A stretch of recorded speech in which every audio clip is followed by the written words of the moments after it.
In a recent interview by Aspheric TV with the Managing Director of Nigerian Inland Waterways Authority, Chief Dr George Moghalu, he expressed his disappointment in the last governorship primaries in Anambra State.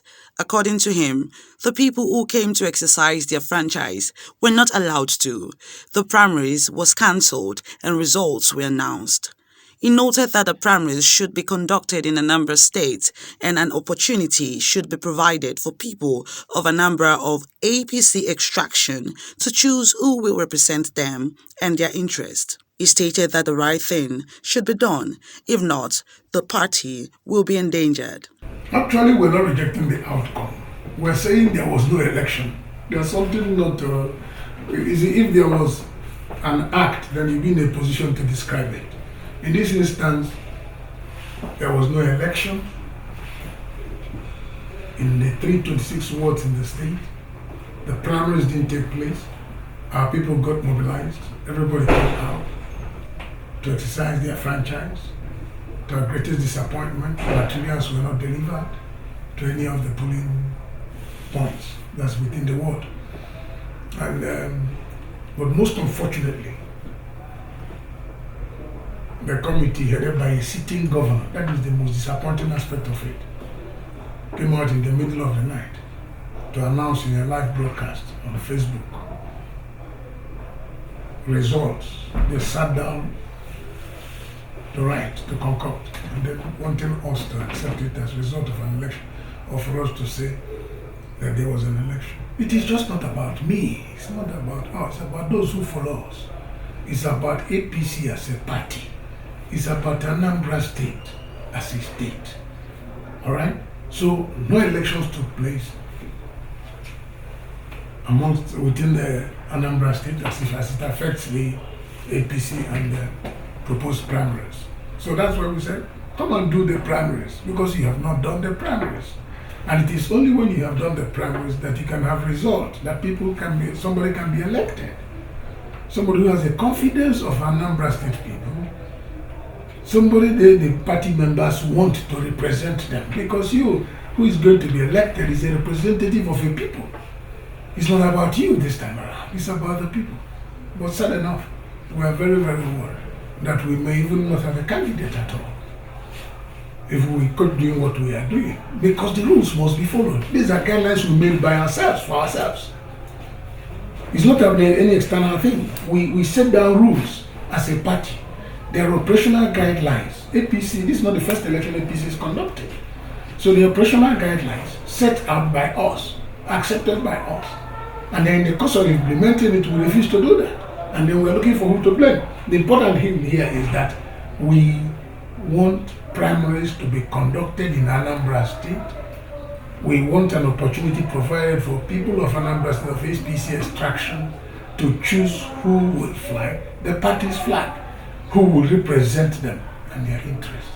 So we're not asking for too much. So we're not gambling with our chance. We're gambling with our chance. I've not seen them to see their body language, but the truth about it is that we have raised petitions, we've raised issues, we've brought it to public domain, and I expect they should do the right thing. They should do the right thing, because they know the risk of not doing the right thing, because we are going to endanger the party in the state. Furthermore, he stated that his aim as governorship aspirant is to change the narrative in Anambra State.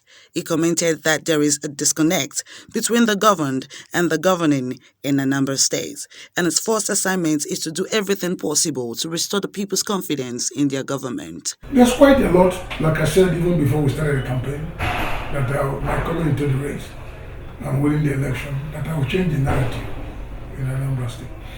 There's one fundamental flaw which I've observed. I'm sure some other people may have seen it. There's a major disconnect between the governed and the government in Anambra State.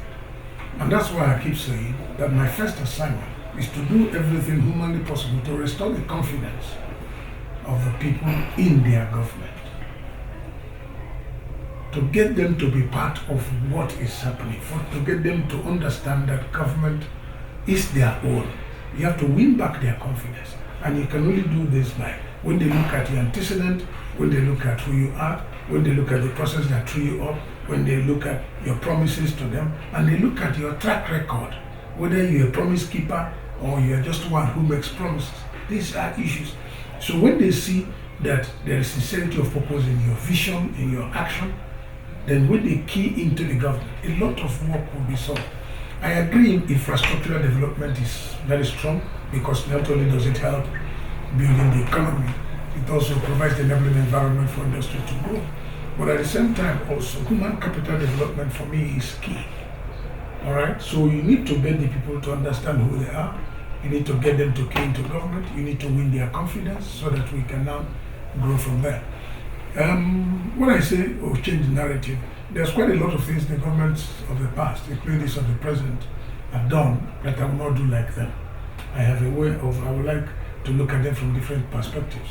Because Anambra State, from history, is one state that has a lot of potentials. A lot of potentials, be they human, be they material, whatever form you look at it, we have quite a lot of potentials. Therefore, what government needs to do is to build on this opportunity, create the enabling environment, encourage them, support them, open up ways, and for them to develop their potentials and then grow. Having said that, we also look at the issue of infrastructure. There's quite a lot of deficiency. Previous governments have not been able to do much in providing sustainable infrastructure within the state. Because when you build infrastructure, one place to build a road and in 2 months or 3 months, the road goes bad. Okay, it's not sustainable. You need to do what I call serious work to make sure that the infrastructure and development that you undertake will be that has impact on the lives of the people and the economy. And in doing this, you have to do a very holistic survey of the state. Dayo Olujowo reporting for Aspheric TV.